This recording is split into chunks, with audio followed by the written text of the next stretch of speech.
నమస్తే మిత్రులారా, welcome to AV news. నేను మీ కడారి శ్రీనివాస్. సో ముందుగాల మనం నేటి తరం దినపత్రిక ప్రధానంగా ప్రతిరోజు చదువుతున్నాం. వార్తా విశ్లేషణపై మీ అభిప్రాయాలు నిక్కచ్చిగా చెప్పొచ్చు. మీరు ఇస్తున్న సపోర్టుకు ధన్యవాదాలు. ఇక నేటి తరం దినపత్రిక అన్ని వాస్తవాలే, బొమ్మ Amarender, chief editor. So banner item గా ఫస్ట్ ఏముందో మనం చూద్దాం. తెలంగాణలో స్థానం లేని సమైక్య పార్టీలకు ఊసర వెళ్లి రాజకీయాలు చెల్లవు. తెలంగాణ అస్తిత్వం మా హక్కు, మా గర్వం. అవకాశవాదులు తెలంగాణ ప్రజలు గమనిస్తున్నారు. సో తెలంగాణ అస్తిత్వం మీద మళ్ళీ ఆధిపత్య రాజకీయాలు అంగీకరించవద్దు. సో ఇక్కడ మనం చూస్తున్నాం, జై తెలంగాణ నినాదం పిడికిలు బట్టి ఉంది అంటే ఆ ఉద్యమ భావజాలం అన్నట్టు అది right. Telugu Desam party, Janasena, BJP party ఇవి నక్కల రూపేణ తెలంగాణ అస్తిత్వాన్ని, తెలంగాణ సహజ సంపదను, తెలంగాణ అధికారంలో సంపాదించడానికి ఈ పార్టీలు వస్తున్నట్టుగా మనం ఇక్కడ చూస్తున్నాం. తెలంగాణ తేనెతుట్టను కదిలిస్తే లేపి తన్నుతారు. ఎస్. సో తెలంగాణ పొలిమేర ఇక్కడ నో ఎంట్రీ, సమైక్య పార్టీలకు నో ఎంట్రీ అని అంటుంది. ఎందుకు అంటే ఉద్యమం మన గౌరవం, తెలంగాణ మా హక్కు. 69 నుండి మళ్ళీ అదే ఉద్యమం వరకు తెలంగాణ కోసం పోరాటం కొనసాగిస్తూనే ఉన్నాం. ఇక్కడ తెలంగాణ తల్లి వీరవనిత ఇక్కడ తెలంగాణ జెండా పట్టుకొని ఎలా ఆ పార్టీలను ఒక పొలిమేర దాకానే ఆపుతున్నట్టుగా మనం ఇక్కడ చూస్తున్నాం. సో ఉద్యోగాలు, నీళ్లు, నిధులు మన హక్కులు ఎవరు దోచుకోలేరు. బానిస బతుకులు వద్దురా, ఆత్మ గౌరవంతో బతుకుదాం. తెలంగాణ యువత భవిష్యత్తు కోసం ముందు పోరాడదాం. రైతు, కార్మిక, విద్యార్థి, మంత్రివర్గ కోసం, రైతు, కార్మిక, ప్రతి విద్యార్థి, ప్రతి వర్గం కోసం తెలంగాణ రాజకీయం. అవకాశవాదులు ఎప్పుడైనా సరే తెలంగాణ సమాజం గమనిస్తుంది. తెలంగాణను కాపాడుకుందాం, తెలంగాణను నిలబెట్టుకుందాం. జై తెలంగాణ. బానిసరారా రెండిరా, బాంచన్ బతుకులిక వద్దురా అనే టైటిల్తో మనం ఇది చూస్తున్నాం. సో నిజంగా బానిసలారా రెండిరా అనే ఒక తెలంగాణ ఉద్యమ పాట మనం చూస్తున్నాం. సో ఇవాళ 14 సంవత్సరాలు తెలంగాణ రాష్ట్రాన్ని సాధించుకున్న తర్వాత మళ్ళీ ఇదే 14 సంవత్సరాలకు మళ్ళా మలిదశ ఉద్యమ పోరాటం కొనసాగేలా ఇక్కడ పార్టీలన్నీ కాచుకొని కూర్చున్నాయి. ఇక్కడ చూడండి, 1, 2, 3 ఈ 3 పార్టీలు తెలంగాణ అస్తిత్వం మీద, తెలంగాణ సంపద మీద, తెలంగాణ అధికారంలో సంపాదించడానికి 3 పార్టీలు వస్తున్నట్టుగా మనం చూస్తున్నాం. ఇక కంటెంట్లోకి వెళ్తే, సమైక్య ఊసర వెల్లులకు తెలంగాణలో చోటు లేదు. ఈ పాట తెలంగాణ ఉద్యమ సమయంలో తెలంగాణలో ఎంతో చైతన్యం నింపింది. తెలంగాణ ఉద్యమాన్ని ఉరకలు పెట్టించింది. తెలంగాణ వచ్చిన 12 సంవత్సరాలు అవుతోంది. ఏం మారింది? అదే ఆంధ్ర పెత్తనం కోసం ఇంకా ఆరాటపడుతూనే ఉంది. ఎప్పుడు తెలంగాణను మళ్ళీ కబలించాలని చూస్తోంది. దానికి కారణం తెలంగాణలో నోరు లేని బానిస నాయకులు ఆనాడు ఉన్నారు, కానీ నేడు ఇంకా కొనసాగుతున్నారు. కాలోజీ అన్నట్లు పరాయి వాడి కన్నా మనవాడే వెన్నుపోటు, సమాజానికి చేటు అని అన్నారు. అలాగే ఉమ్మడి రాష్ట్రంలో ఆంధ్ర పాలకులకు పదవుల కోసం అమ్ముడు పోయారు. తెలంగాణలో సమైక్య పార్టీలకు స్థానం లేకపోయింది. పదవుల కోసం తెలంగాణకు ఎప్పటికీ అన్యాయం చేస్తూనే ఉన్నారు. తెలుగుదేశం పార్టీ పుట్టుకతోనే తెలంగాణకు అన్యాయం చేయడం మొదలుపెట్టింది. తెలంగాణ యువతకు అందాల్సిన ఉద్యోగాలను ఆంధ్ర యువతకు కట్టబెట్టింది. ఆనాడే తెలంగాణ సమాజం మేల్కొంది. 610 జీవో కోసం కొట్లాడింది. అయినా ఏం జరిగింది? ఆఖరుకు అన్యాయమే జరిగింది. అందుకే మలిదశ తెలంగాణ ఉద్యమం వచ్చింది. తెలంగాణ మీద ఆంధ్ర తోడేళ్ల పెత్తనం కోసం ఎదురు చూస్తూనే ఉన్నాయి. తోడేళ్లులాగా తెలంగాణ పెత్తనం కోసం తోడేళ్లులాగా కాచుకొని చూస్తున్నాయి. జాతీయ పార్టీల అండతో మింగేయాలని చూస్తున్నారు. ఉమ్మడి రాష్ట్రంలోనే మేలు చేయని పార్టీలు తెలంగాణలో రాజకీయం చేసి ఏం మేలు చేస్తారు? తెలంగాణను సర్వనాశనం చేస్తారు. తెలంగాణ అస్తిత్వం మీద దెబ్బ కొడతారు. తెలంగాణను మళ్ళీ ఆంధ్ర నాయకులు పాదాల కింద నలిపేస్తారు. ఆ సంగతి తెలిసి కూడా కొంతమంది రాజకీయ నాయకులు, రాజకీయ స్వార్థపరులు తమ పదవుల కోసం తెలంగాణను తాకట్టు పెట్టడానికి కూడా సిద్ధపడుతున్నారు.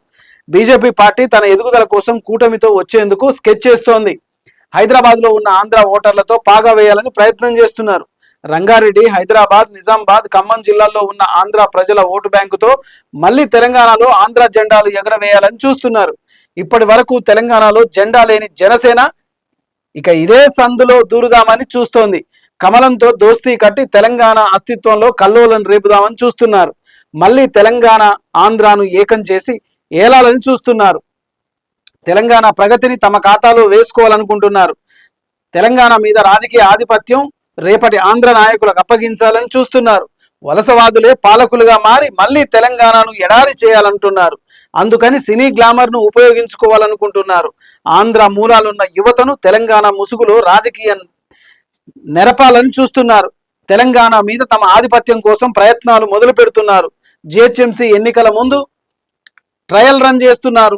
తెలంగాణ ప్రజలను బెదిరించైనా సరే రాజకీయంగా లొంగ తీసుకునే ఎత్తుగడలు వేస్తున్నారు. సో అందుకే తెలంగాణ మేధావులు టార్గెట్ చేసేందుకు మేధావులను జనసేన రంగంలోకి దించుతున్నారు. తెలంగాణలో తెలుగుదేశం బలోపేతం అంటూ కొత్త దుకాణం తెరవాలని చూస్తున్నారు. తెలంగాణలో జనసేనను కూడా పనిలో పనిగా దూర్చాలని అనుకుంటున్నారు. ఇది తెలంగాణ సమాజం గుర్తించింది, అందుకే మేలుకుంది. కాకపోతే తెలంగాణలో ఉన్న స్వార్థపరులు, అవకాశవాదుల మూలంగా తెలంగాణ మేధావులు సైతం ఆరోపణలు ఎదుర్కొంటున్నారు. అయినా ఏనాడు జై తెలంగాణ అనని పవన్ కళ్యాణ్ తెలంగాణలో ఎందుకు చోటు? ఏనాడైనా జై తెలంగాణ అని పవన్ కళ్యాణ్ గారి నోట వినపడిందా? సో అలాంటి పార్టీలు ఒక సమైక్య పేరుతో తోడేళ్లలాగా తెలంగాణ అస్తిత్వం మీద దెబ్బ కొట్టడానికి, తెలంగాణ సంపదను కొల్లగొట్టడానికి, తెలంగాణ నిధులను, నీళ్లను, నియామకాలను కొల్లగొట్టడానికి మళ్ళీ సమైక్య పేరుతో వస్తున్నాయి. తెలంగాణ వస్తే 11 రోజులు ఉపాసం ఉన్న పవన్ కళ్యాణ్కు తెలంగాణలో ఎందుకు సీట్లు? తెలంగాణ వస్తే 11 రోజులు ఉపాసం ఉన్నాడట. మరి ఆ హీరోనో జీరోనో? మరి సినిమాల్లో హీరో కావచ్చు, రియల్ లైఫ్ లో హీరో ఎవరు కారు. మన అమ్మ నాన్నలే మనకు నిజమైన రియల్ లైఫ్ లో హీరోలు అంటే. ఆంధ్ర రాజకీయం అంటేనే అరాజకీయం. తెలంగాణ రాజకీయం పవిత్రమైన యజ్ఞం. ఆ యజ్ఞంలో నీళ్లు పోసేందుకు ఆంధ్ర పార్టీలు చేస్తున్న కుట్ర అంతా ఇంత కాదు, అది కుట్ర రాజకీయం. 10 ఏళ్ల పాటు తెలంగాణ రాజకీయాల్లో వేటు పెట్టేందుకు భయపడిన ఆంధ్ర నాయకులు ఇప్పుడు తెలంగాణ రాజకీయాల్లోకి ఎలా వస్తున్నారు? ఎవరిని చూసుకొని వస్తున్నారు? తెలంగాణలో అనేక రాజకీయ పార్టీలు ఉన్నాయి. వాటిని ఆదరించకుండా అవకాశవాదులు ఆంధ్ర పార్టీల వంచనకు ఎందుకు చేయాలనుకుంటున్నారు? తెలంగాణ తేనెతుట్టను కదిలించాలనుకుంటున్నారు. లేపి తన్నించుకోవడం ఆంధ్ర నాయకులకు అలవాటే. లేపి మరీ తన్నించుకుంటారట. ఎందుకంటే మద్రాసు నుంచి తంతెపోయి వచ్చేసి మళ్ళీ ఇక్కడ పడ్డారు కదా. తెలంగాణ ప్రజలు కూడా మళ్ళీ అదే ఉద్యమం చేస్తే మళ్ళీ అక్కడికి పోయి మళ్ళా తన్నిపించుకోవాలని ఆలోచనతో ఉన్నారు. ఆనాటి నుంచి అదే పని. ఆధిపత్యం కోసం ఎన్ని అవమానాలైనా తుడుచుకుపోతారు.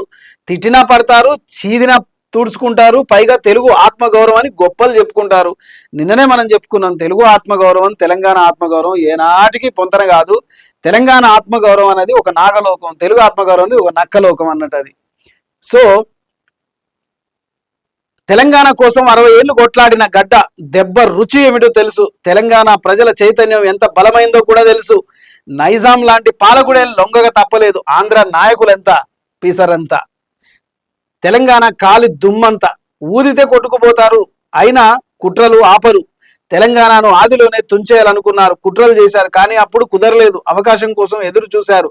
అప్పుడు సరైన సమయం రాక ఇప్పుడు సరైన సమయం అనుకుంటున్నారు. తోడేలాగా వచ్చేందుకు ప్రయత్నం చేస్తున్నారు. తెలంగాణ సమాజం మేలుకొనే ఉంది. ఆంధ్ర పార్టీలను పొలిమేర దాకా తరిమేందుకు యువత సిద్ధంగానే ఉంది. తెలంగాణలో మళ్ళీ జొరబడి మళ్ళీ ఆంధ్ర పార్టీలు పెత్తనం పెట్టుకుందామంటే తెలంగాణ వాళ్ళు ఇక్కడ ఏం గాజులేం దొడుక్కొని కూర్చోలేదు. ఉద్యమ భావజాలం, ఉద్యమ నాయకులు ఉన్నారు. తెలంగాణ అస్తిత్వం మీద దెబ్బ పడితే అస్సలు తట్టుకునే ప్రయత్నమే లేదు.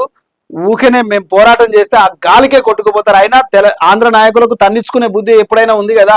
అటు మద్రాసులోనూ తన్నించుకున్నారు, ఇటు తెలంగాణలోనూ తన్నించుకున్నారు. మళ్ళా ఎక్కడ గతి లేక మళ్ళా తెలంగాణలో జెండా ఎగరవేయాలని ఒక సమైక్యవాదంతో ముందుకొస్తున్నారు.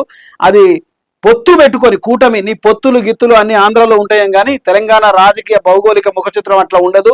ఉద్యమ భావజాలం ఉన్న పార్టీ ఇక్కడ అధికారంలోకి చెలాయిస్తుంది. సో తెలంగాణలో మీరు ప్రయత్నం చేయాలని, తోడేళ్ళలాగా రావాలని చూస్తే మాత్రం ఊరుకునేందుకు సిద్ధంగా లేదు. ఇక్కడ యువత మళ్ళీ తెలంగాణ ఉద్యమం చేయడానికి రెడీగా ఉందని మనం మొదటి పేజీలో మనం చూస్తున్నాం. తెలంగాణలో తెలుగుదేశం పార్టీకి స్థానం అసలే లేదు. జనసేన అనే పార్టీకి తెలంగాణలో అసలు ఉనికే లేదు. జనసేనలో తెలంగాణ వాదులు ఎవరు ఉండరు. తెలంగాణ వస్తే 11 రోజులు పస్తున్న పవన్ కు తెలంగాణలో ఏం పని? ఈ జనసేన అని చెప్పేసి పెట్టుకొస్తున్న నాయకులకు కాస్త సిగ్గుండాలి. తెలంగాణ వస్తే 11 రోజులు పవన్ కళ్యాణ్ ఉపాసం ఉన్నాడు. ఇంకా ఏం ముఖం పెట్టుకొని ఆయన జెండా ఇక్కడ మోస్తున్నారు? మీరు ఒకసారి ఆలోచించండి.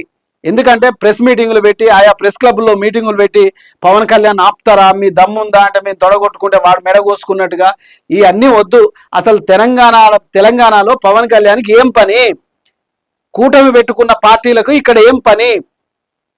ఇక్కడ ఓటు బ్యాంకు సంపాదించుకొని ప్రజల్ని మళ్ళా మభ్య పెడదామని చూస్తున్నారా? ఒక్కొక్కరిని ఉద్యమ భావజాలలో ఉన్న మొత్తం అన్ని సంఘాలు కలిసి మళ్ళా సబ్బండ వర్గాలు కలిసి మళ్ళా ఉద్యమం చేయాల్సిన అవసరం వస్తుంది. జాగ్రత్త. ప్రజాస్వామ్యం, రాజకీయం, ప్రజల భాగస్వామ్యం, రాజ్య విస్తరణ అనుకుంటే ఇది రాజుల కాలం కాదు. ఒంటరిగా ఆంధ్రాలో 2 చోట్ల పోటీ చేసినా ఒక్కటి గెలవలేదు. కూటమిగా గెలిచి గొప్పలకు పోయిన తెలంగాణలో జనసేన చెల్లదు.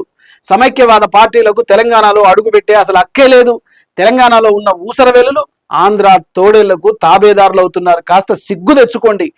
ఆంధ్ర వలస పెత్తందారులకు మీరు తాబేదారుగా ఎందుకు అవుతున్నారు? డబ్బుల కోసమా, అధికారం కోసమా, రాజకీయం కోసమా? తన తల్లిని వ్యభిచారంగా మారుస్తారా? తెలంగాణ తల్లి మీద మీ కుట్రలు పంతున్నారు. సొంత వాళ్ళే అవతల పార్టీలకు, ఆంధ్ర పార్టీలకు బానిసలు అవుతున్నారు అనేది ఇక్కడ మనం ప్రధానంగా చూస్తున్నాం. అవకాశవాదులు ఆనాడు ఉన్నారు, నేడు ఉన్నారు, రేపు ఉంటారు. తెలంగాణ సమాజం కూడా ఇదంతా గమనిస్తూనే ఉంది. ఆంధ్ర పార్టీలను తెలంగాణ పొలిమేర దాటి రాకుండా చూసుకుంటూనే ఉంటున్నారు. కూటమి కట్టుకొని వచ్చిన తెలంగాణలో కూలిపోవడం ఖాయం. అనవసరంగా బీజేపీ సమైక్యవాదులతో దోస్తీ చేయడం అవసరం. బీజేపీ పార్టీ సమైక్యవాదం ఎందుకు చేస్తుందంటే, ఎటుబడి దక్షిణాదిలో ఉన్న ఈ ఆస్తులను మొత్తం కొల్లగొట్టాలి, ఈ అస్తిత్వాన్ని మీద పూర్తిగా పట్టు సాధించాలని చెప్పి ఉత్తరాది సంస్కృతి సాంప్రదాయాలనంతా దక్షిణాదిలో తీసుకొస్తుంది. అదే కదా మన పర్వదినాల్లో, మన పండుగలలో పూర్తిగా ఉత్తరాది వారసత్వాన్ని మనం మోస్తున్నాం, ఉత్తరాది పండుగలే మనం చేస్తున్నాం. అదేమంటే మళ్ళీ దానికో మతం అడ్డు వస్తుంది, సాంప్రదాయాలు అడ్డు వస్తాయి. తెలంగాణ ప్రజలారా సోయి తెచ్చుకొని మనం ఎప్పుడైనా జాగ్రత్తగా ఉండాలి. ఇది ఖనిజ సంపదలతో, సహజ సంపదలతో వర్ధిల్లుతున్న ఒక ధనికమైన రాష్ట్రం. ఈ రాష్ట్రం మీద పట్టు సాధించడానికి సమైక్యవాదంతో ఆంధ్ర పార్టీలు ఒక కూటమిగా ఏర్పడి మళ్ళీ ఇక్కడికి జనసేన పార్టీకి అసలు తెలంగాణలో ఊసలేదు. తెలంగాణ వస్తే 11 రోజులు ఉపాసం అంటే ఆయన తెలంగాణకి ఏదైనా పొడిచి పెడతారు. ఆ కన్న తల్లికి బువ్వ పెట్టినోడు సౌత్ తల్లికి బంగారు గాజులు చేయించినట్టుగా అసలు ఆయన గెలిచి ఆయన అక్కడ కూటమిగా పెట్టి అక్కడ గెలుచుకున్న వాళ్ళకి ఇక్కడ ఆస్తులు సంపాదించుకొని ఇక్కడ ఉంటున్నారు. మొదలు ఆంధ్ర ప్రజలు నిలదీయాలి. అరే మేము ఇక్కడ ఓట్లేసి గెలిపించుకున్నాం, మరి మాకు ఇక్కడ అధికారం చేయక మీకు అక్కడ ఏం పని అని చెప్పేసి ఆంధ్ర ప్రజలు, ఆంధ్ర నాయకుల్ని అక్కడనే కట్టడి చేయాల్సిన అవసరం ఉంది. సో సమైక్య ఊసర వెల్లులకు అసలు తెలంగాణలో చోటే లేదంటూ మొదటి పేజీలో మనం ప్రధానంగా చూస్తున్నాం. ఇక రెండో పేజీలో మనం చూసుకుంటే, రెండోసారి ఛాంపియన్ గా ఐపీఎల్లో ఆర్సీబీ మ్యాచ్ రాత్రి జరిగింది. ఉత్కంఠపూర్గా రాత్రి జరిగింది కాబట్టి పూర్తిగా ఐపీఎల్ ఆర్సీబీ వశమైనట్టుగా మనం ఇక్కడ చూస్తున్నాం. విజేతగా రాయల్ ఛాలెంజర్స్ బెంగళూరు నిలిచింది. సో ఇది ఈ క్రికెట్కి సంబంధించి ఇది అందరికీ అర్థమైంది. సో ఛాంపియన్ గా ఆర్సీబీ గెలిచింది అనేది ఇక్కడ ఒక ప్రధానంగా వార్త చూస్తున్నాం. మరొకటి, సర్ పై అప్రమత్తంగా ఉండాలని కేటీఆర్ పిలుపు. జూన్ 25 నుంచి ఎస్ఐఆర్ ప్రక్రియ ప్రారంభం. ఓటు హక్కు కోసం నమోదు చేసుకోవాలని సూచన. కేసీఆర్ 24 గంటల నాణ్యమైన కరెంటు ఇచ్చారని వ్యాఖ్య. కాంగ్రెస్ హామీలపై కేటీఆర్ విమర్శ. ఇండ్ల పట్టాలు ఇవ్వడంలో ప్రభుత్వం విఫలమైందని ఆరోపణ. రైతు డిస్కింపై తీవ్రమైన ఆరోపణలు. ఓట్ల తొలగింపుపై అప్రమత్తంగా ఉండాలని సూచన.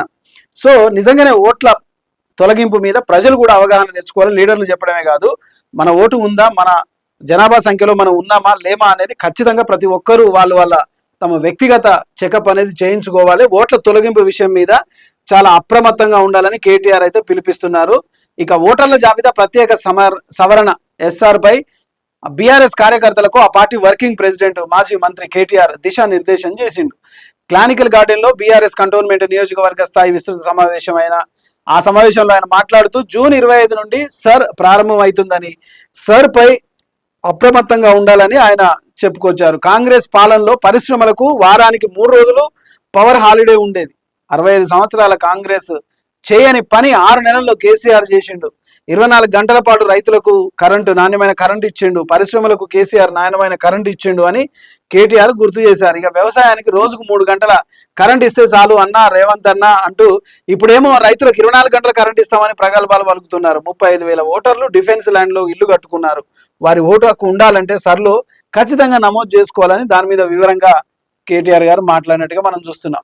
ఇక మరొక వార్తను చూసుకుంటే, విద్యా వికాస పునర్నిర్మాణానికి నడుం బిగించాం. విద్యారంగంలో తెలంగాణ పనితీరు మెరుగైందని సీఎం రేవంత్ రెడ్డి.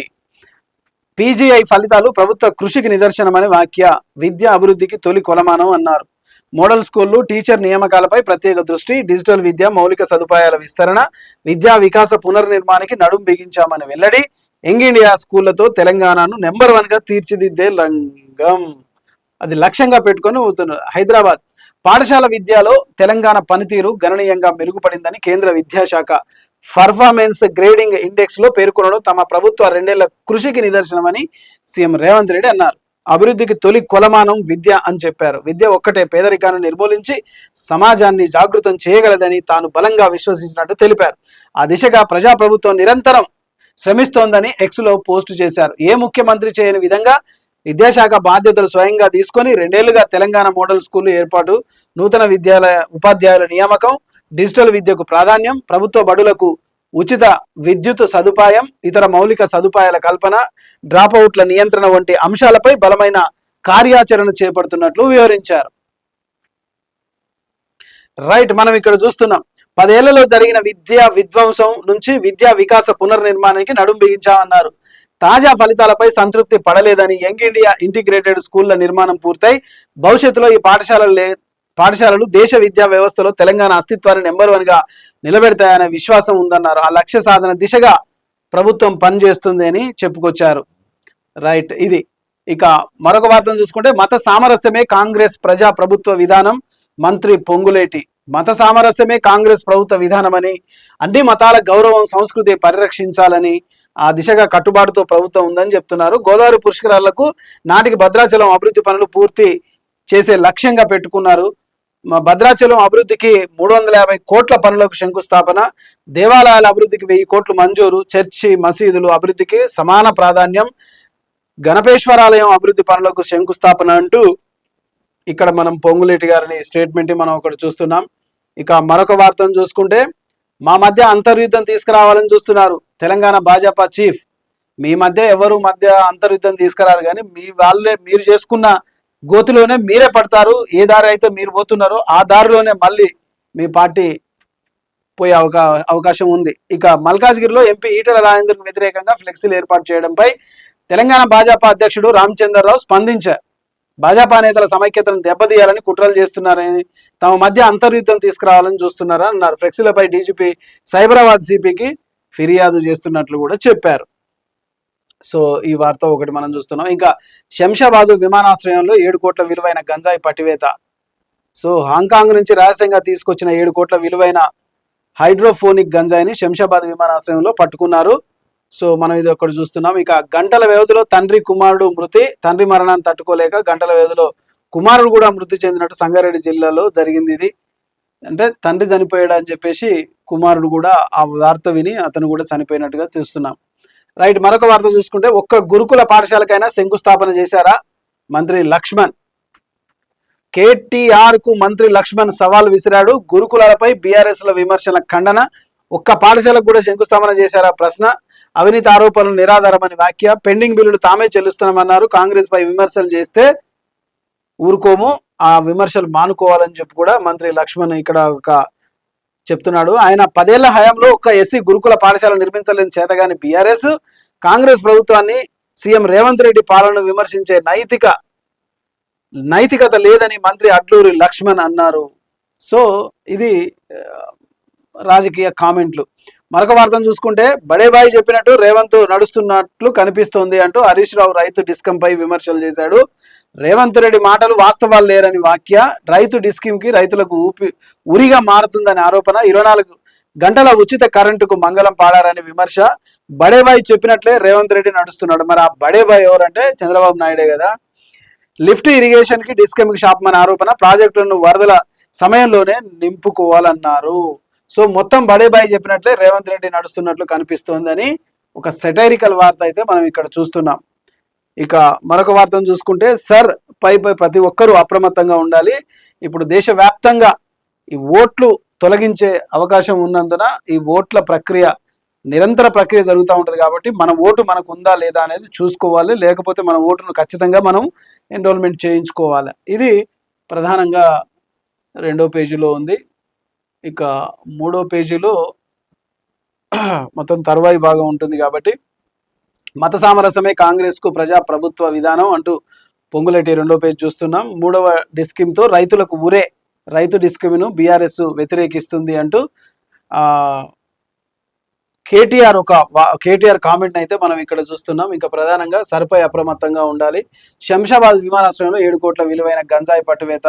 ఇక మరొక వార్తను చూసుకుంటే ఒక గురుకుల పాఠశాలకైనా శంకుస్థాపన చేశారా మంత్రి లక్ష్మణ్. సెటైరికల్ కామెంట్ ఒకటి చూస్తున్నాం. ఇక బడేబాయ్ చెప్పినట్టుగానే రేవంత్ రెడ్డి నడుస్తున్నాడని హరీష్ రావు కామెంట్ అయితే మనం ఇక్కడ చూస్తున్నాం.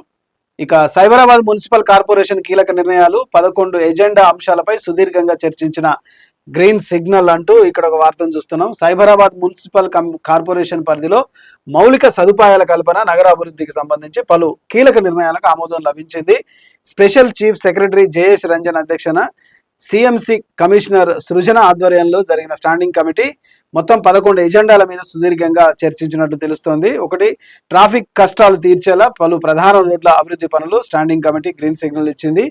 జేజే నగర్ నుంచి కొంపల్లి వరకు 30 కిలోమీటర్ల రోడ్డు అభివృద్ధి పనులు, అలాగే అమీన్పూర్ను కమాన్ నుంచి బండకొమ్ము చెరువు వరకు 45 మీటర్ల రోడ్డు ప్రాజెక్టుకు ఆమోదం తెలిపింది. ఇక సాలిడ్ వేస్ట్ మేనేజ్మెంట్కు సంబంధించి ఏఎస్ఐ సేవల ప్రతిపాదన కమిటీ ఉపసంహరించుకున్నట్టుగా మనం చూస్తున్నాం. సో కొన్ని 10-11 అంశాలు ఎజెండాగా తీసుకొని ఇక్కడ చెప్పినట్టుగా చూస్తున్నాం. ఇక ప్రధానంగా మరొక వార్త, ధాన్యం కొనుగోలు ప్రక్రియలో తీవ్ర జాప్యం, ఆగ్రహం వ్యక్తం చేస్తూ రైతుల రాస్తారోక. ఒకవైపు ఒడ్లు మార్కెట్లలోనే కొన్ని కళ్ళాల్లోనే పోతున్నాయి. ఈ ఎండలకు తట్టుకోలేక ఇప్పుడు వానలు కూడా వచ్చే అవకాశం ఉంది. కాబట్టి ఈ వానలు పడక ముందే ఈ రైతుల పండించిన పంటను ధాన్యం కొనుగోలు చేయాలి. అది మక్కలు కానీ లేకపోతే వరి కానీ కళ్ళల్లో నుంచి తీసుకుపోవాలి. మరి ఆ గోనె సంచులు ఉన్నాయా లేవా, లేకపోతే లారీలు ఉన్నాయా లేవా, లేకపోతే అన్నీ ఉన్నా కానీ మిల్లులలో అక్కడ అది అన్లోడ్ చేయించుకుంటున్నారా లేదా అనే విషయాలు స్థానిక లీడర్లు మరి ఏం చేస్తున్నారో, రైతు ప్రభుత్వం ప్రజాపాలన ప్రభుత్వం అంటారు కానీ ఇక్కడ రైతులే రాస్తారోక చేసినట్టుగా మనం చూస్తున్నాం. ఎవరు చూసినా రైతును బాగు చేస్తాం, రైతు దేశానికి వెన్నెముక, రైతే రాజు అంటున్నారు తప్ప ఆ రైతును కన్నీళ్లు దుడిచే వాళ్ళైతే ఎవరు కనిపించినట్టుగా కనిపిస్తోంది. సో అన్ని రాజకీయ వాగ్దానాలను మనం ఇక్కడ చూస్తున్నాం. ఇక మరొక వార్త చూసుకుంటే, గ్రేటర్ పరిధిలో ముగిసిన సమ్మర్ ఆఫర్ జూన్ 1 నుంచి యథావిధిగా బస్సు ఛార్జీలు. రైట్, బస్సు ఛార్జీలు మెట్రో, డీలక్స్, ఏసీ బస్సుల్లో పాత ఛార్జీలు యథావిధిగా ఉంటాయట. సో ఆర్టీసీ బస్సుల్లో కొత్తగా ఎలాంటి ఛార్జీలు పెంచట్లేదని, కేవలం వేసవి కాలం కోసం ప్రత్యేకంగా సమ్మర్ డిస్కౌంట్ గడువు మాత్రమే ముగిసిందని పేర్కొన్నారు. ఇంకేం పెంచుతారు, ప్రజలందరూ ఇప్పటికే రేట్లు పెరిగి చచ్చిపోతుంటే ఇంకా బస్ ఛార్జీలు వేస్తే ఇంకేమైనా ఉందా ఇక. సో ప్రధానంగా ఇంకా 4వ పేజీలో మనం ఒకసారి చూసుకుంటే, వడ్లను వెంటనే కొనుగోలు చేయాలని సుడిగాలి పర్యటన చేసిన వంటేరు ప్రతాపరెడ్డి. మనం చూస్తున్నాం కదా ఇప్పటి వరకు. చూడండి ఎట్లా ఉన్నాయి, కళ్ళాలలో మొత్తము వడ్లు బస్తాలలో నింపి అట్లనే ఉన్నాయి. రైతులేమో రోడ్డు మీద ధర్నా చేస్తున్నారు. ఈ ప్రభుత్వం ఏమో ప్రజా ప్రభుత్వము, పాలన ప్రజా ఆమోదయోగ్యంగా ఉంటుందని సంకలు గుద్దుకుంటుంది. కానీ ఇక్కడ చూడండి, వడ్లను వెంటనే కొనుగోలు చేయాలని గజ్వేల్ మండలంలో శ్రీగిరిపల్లి, అక్కారం, రిమ్మన్గూడ, కొడకండ్ల, బూరుగుపల్లి, అహ్మదాపూర్, పిడిచేడ్, దిలుల్పూర్, ధర్మారెడ్డిపల్లి గ్రామాల్లో వరిధాన్యం కొనుగోలు కేంద్రాలను పరీక్షించారు గజ్వేల్ నియోజకవర్గ BRS incharge Vanteru Pratap Reddy. So ఆయన బీఆర్ఎస్ శ్రేణులతో కలిసి పర్యటించి ప్రభుత్వం వెంటనే స్పందించి రైతుల నుంచి ధాన్యం కొనుగోలు చేయకపోతే వరి ధాన్యం నింపిన ట్రాక్టర్లతో రాజీవ్ రహదారి మొత్తం దిగ్బంధం చేస్తామని ఆయన గజ్వేల్ నియోజకవర్గంలో ఆయన మొత్తం రాస్తారోక చేస్తామని రైతులతోటి ఆయన మాట్లాడినట్టుగా మనం చూస్తున్నాం. ఒకవైపేమో రైతులు రోడ్డు మీద పడి ధాన్యం కొనుగోలు చేయలేక రామాని మొత్తుకుంటుంటే, ఇంకోవైపు ఏమో ప్రజాపాలన సాగుతుంది, అన్ని కొంటున్నాం, కేంద్రం అని చెప్పి రాష్ట్రం అని చెప్పి కేంద్రం వాళ్ళ మీద వీళ్ళ మీద వాళ్ళు వేసుకుంటారని చూస్తుంది. కానీ రైతులు ఆదుకునేది ఎవరు లేరు. ఇక మరొక వార్తను చూసుకుంటే, కళ్యాణ లక్ష్మి చెక్కుల పంపిణీ మంత్రి వివేక్ వెంకటస్వామి చేతుల మీదుగా అహ్మదీపూర్ గ్రామానికి 14 చెక్కులు అందించినట్టుగా మనం ఇక్కడ చూస్తున్నాం. ఇక మరొక వార్తను చూసుకుంటే, కళ్యాణ లక్ష్మి షాదీ ముబారక్ చెక్కుల పంపిణీ చేసిన మంత్రి వివేక్ వెంకటస్వామి. సో గజ్వేల్ పట్టణంలో నియోజకవర్గ మహిళలకు కళ్యాణ లక్ష్మి షాదీ ముబారక్ చెక్కుల పంపిణీ చేసినట్టుగా రాష్ట్ర కార్మిక ఉపాధి కల్పన గనుల శాఖ మంత్రి మరియు ఉమ్మడి మెదక్ జిల్లా ఇన్ఛార్జి మంత్రి గడ్డం వివేక్ వెంకటస్వామి షాదీ ముబారక్ చెక్కులు, కళ్యాణ లక్ష్మి చెక్కులు ఇచ్చినట్టుగా మనం ఇక్కడ చూస్తున్నాం. సో మరొక వార్తను చూసుకుంటే, ఉద్యమకారులకు తెలంగాణ సమాజం అండగా నిలవాలి. సో ఇక్కడ చూస్తున్నాం, తెలంగాణ ఉద్యమకారులు కార్య ఐక్యచరణ కమిటీ కన్వీనర్ గోధుమల కుమారస్వామి ఉద్యమకారులు ఇచ్చిన హామీలను ప్రభుత్వం యుద్ధ ప్రాతిపదికన అమలు చేయాలి. హన్మకొండలో తెలంగాణ ఉద్యమకారుల గుర్తింపు కమిటీని స్వాగతిస్తూ సంఘీభావ ర్యాలీ. సో నిన్న మొత్తం చూసుకుంటే ఆదివారం రోజు తెలంగాణ ఉద్యమ అమరవీరుల స్తూపాల దగ్గర ఆయా ప్రజా సంఘాలు లేకపోతే మీడియా సంఘాలు కూడా అక్కడ ఉద్యమ నాయకులకు, తెలంగాణ అమరవీరులకు జోహార్లు తెలిపినట్టుగా మనం చూస్తున్నాం. ఉద్యమ నాయకులను మర్చిపోతే తెలంగాణ రాష్ట్రంలో తెలంగాణ రాష్ట్రానికి ఉనికే లేదు. ఉద్యమకారులను ఖచ్చితంగా గుర్తించాలి, వాళ్లకు సరైన సంక్షేమం అభివృద్ధి వాళ్ళకు కల్పించాలి. ఎందుకంటే రాష్ట్రం వస్తే అందరం బాగుపడతాం అనుకోని చెప్పేసి ఫ్రంట్ లైన్ల వరుసలో పాల్గొన్న ఆ ఉద్యమకారులను మర్చిపోతే ఉనికికే ప్రమాదం అనే అవకాశం ఉంది. ఇక మరొక వార్తను చూసుకుంటే జగిత్యాల జిల్లాల మెట్టుపల్లిలోని టీజేఎఫ్ రజతోత్సవ ముగింపు వేడుకలు జరిగినట్టుగా ఇక్కడ చూస్తున్నాం.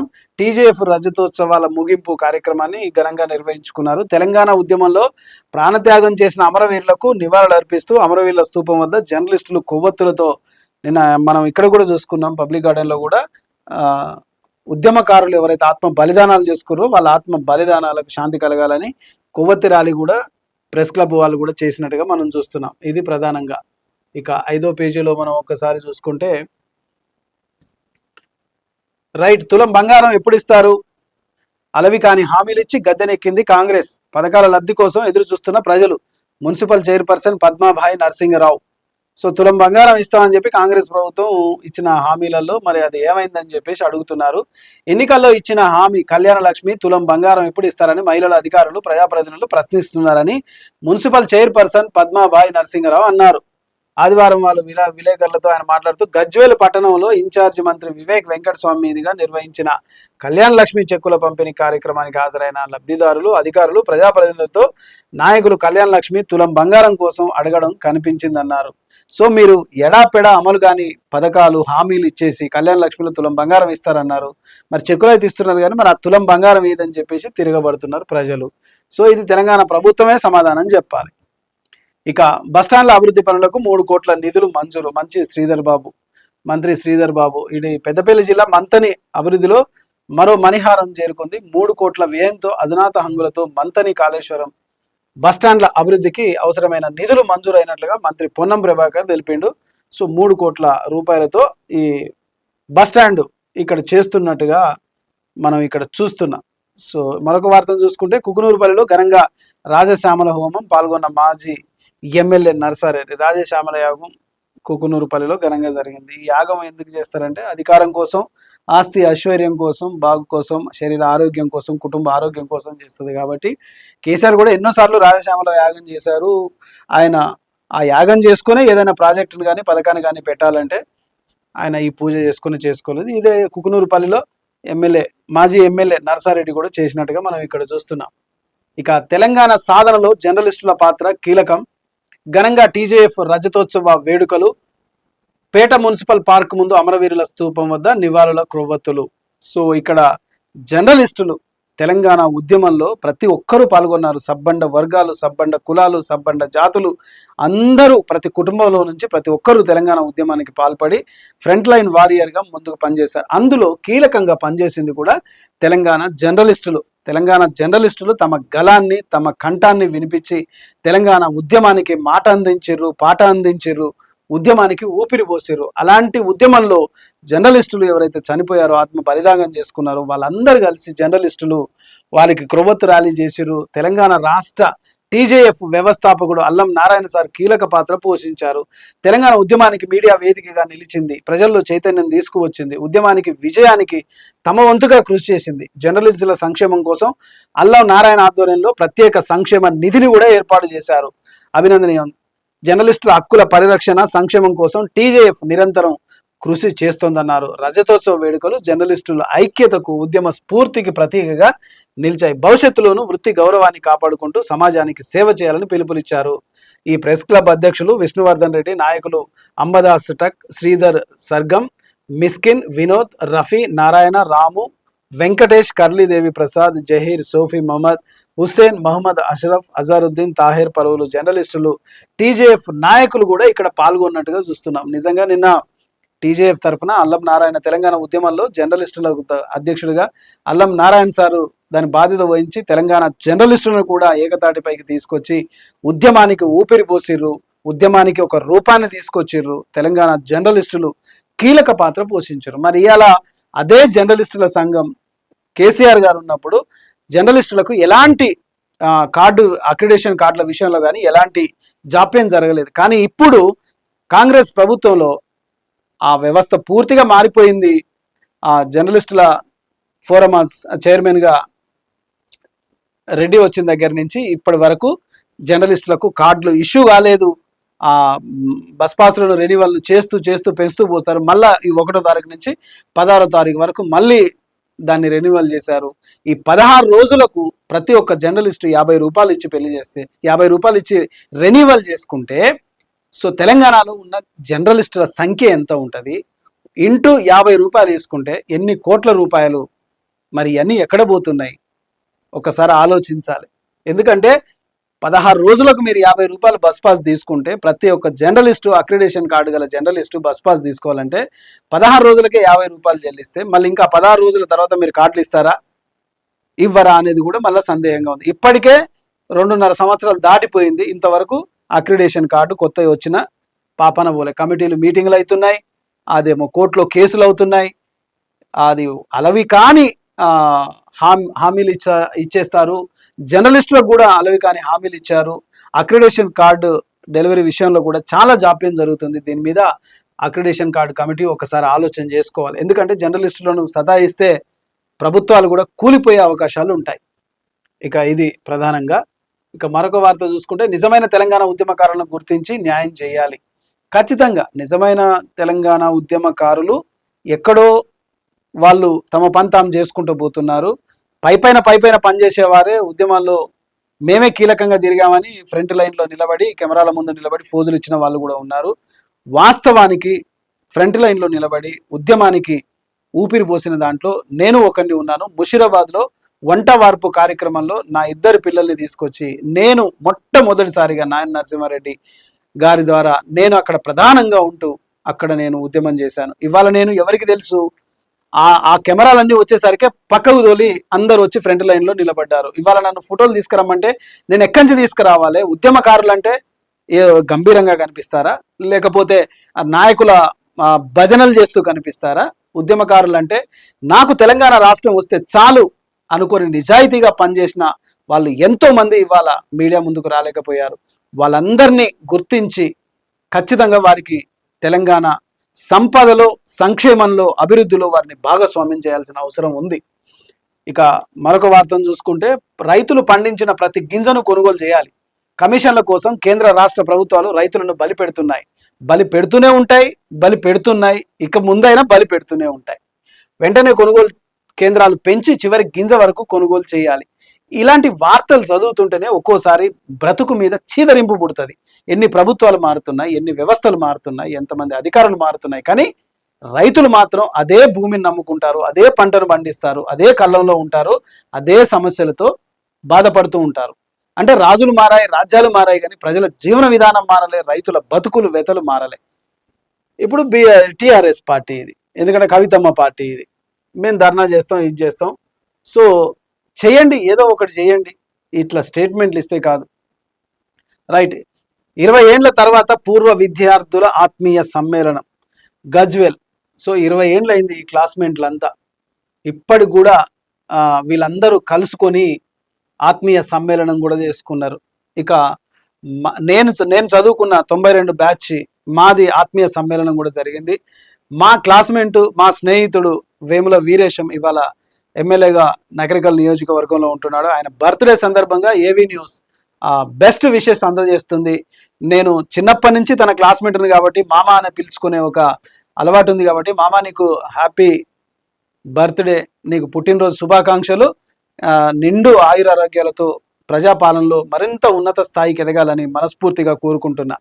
సో ఇక్కడ కూడా ఆత్మీయ సమ్మేళనం విద్యార్థులు నిజంగా చాలా సంతోషమైంది. అంటే ఒక 20 ఏళ్ళ తర్వాత ఒక్కొక్కరు ఒక్కొక్క రంగంలో వెళ్ళిపోయిన తర్వాత, ఎవరి వాళ్ళ పిల్లల పెళ్లిళ్ళు అన్నీ అయిపోయిన తర్వాత వాళ్ళు నాతో చదువుకున్న వాళ్ళు ఎవరు అని చెప్పేసి గుర్తించి ఇలా కలుసుకోవడం, ఇలా చేసుకోవడం చాలా సంతోషకరమైంది. ప్రతి ఒక్కరూ మీ 10వ తరగతి బ్యాచ్ని మళ్ళొకసారి గుర్తు చేసుకోండి. వాళ్ళందరూ కలిసి మీ అనుభవాలు, మీ సంతోషాలు, మీ కష్టాలు, మీ సుఖాలు పంచుకొని హాయిగా కలిసి భోంచేస్తే ఆ సంతోషం వేరు. సో అలా కలవడానికి ప్రయత్నం చేయండి కనీసం. సో ఇది. సో మొత్తానికి మనం చూసుకుంటే ప్రధానంగా నేటితరం దినపత్రికలో ఇవి మొత్తం ప్రధానంగా ఈ తెలంగాణ అస్తిత్వం మీద పోరాటం చేయడానికి, మళ్ళీ ఇక్కడ అధికారం సంపాదించుకోవడానికి ఆంధ్ర పార్టీలు సమైక్యవాదంతో ముందుకొస్తున్నాయి. అలాంటి నక్కలను పసిగట్టాలా, తెలంగాణ వాదులు, తెలంగాణ ఉద్యమకారులు ఏకం కావాలా. ఇలాంటి పార్టీలకు ఇక్కడ స్థానం లేదు. తెలంగాణ వస్తే 11 రోజులు ఉపాసం ఉంటా అన్న పవన్ కళ్యాణ్ మరి ఏం ముఖం పెట్టుకొని మళ్ళీ తెలంగాణ రాష్ట్రానికి వస్తున్నాడు? బీజేపీతో పొత్తు పెట్టుకొని, బీజేపీ ఎట్లయినా పొత్తు పెట్టుకొని ఆ ఉత్తరాది సంస్కృతిని అంతా దక్షరాదిని కబలించాలని ఇప్పటికే సగం కబలించారు, ఆర్థికంగా దెబ్బతీస్తున్నారు. కానీ తెలంగాణ ప్రత్యేకమైన స్వభావం గల రాష్ట్రం, ఇది పోరాటాలకు పురిటిగడ్డ. దీనికి ఆపద వస్తే ప్రతి ఇంట్లో నుంచి ఒక ఉద్యమ నాయకుడు బయటకు వస్తాడు. మళ్ళీ మలిదశ తెలంగాణ ఉద్యమానికి శ్రీకారం చుడతారు. కాబట్టి తెలంగాణ ప్రజలు అంత అమాయకులేం కాదు, అంత గమనిస్తున్నారు. ఆపద వచ్చినప్పుడు వాళ్ళు ఊసిన ఉమ్ములో మీరు కొట్టుకుపోతారు. తెలంగాణలో ఆ ఆంధ్ర పార్టీల జెండాలు మూసే నాయకులారా ఒక్కసారి మీరు ఆలోచించండి. తెలంగాణ రాష్ట్ర సాధనలో ఎవరు, ఏ పార్టీ లీడరు మనకు సపోర్ట్ చేసిండు, ఎవరేం మాట్లాడిరు అనేది మీకు తెలియకపోవచ్చు. కానీ మీడియాలో మా పాత్ర మేము చెప్తూనే ఉంటాం, మేము వాటిని బయటకు తీస్తూనే ఉంటాం. తెలంగాణ అస్తిత్వానికి దెబ్బ తగిలితే ఉద్యమాలై మళ్ళీ ముందుకు, ఉద్యమ సింహాలై మళ్ళీ ముందుకు వస్తాం. ఇది ఇవాల్టి ప్రత్యేకమైన విశ్లేషణ. తిరిగి రేపు మరో కార్యక్రమంలో మళ్ళీ కలుసుకుంటాం. చూస్తూనే ఉండండి AV news. Signing off Kadari Srinivas. Thank you very much. Thank you.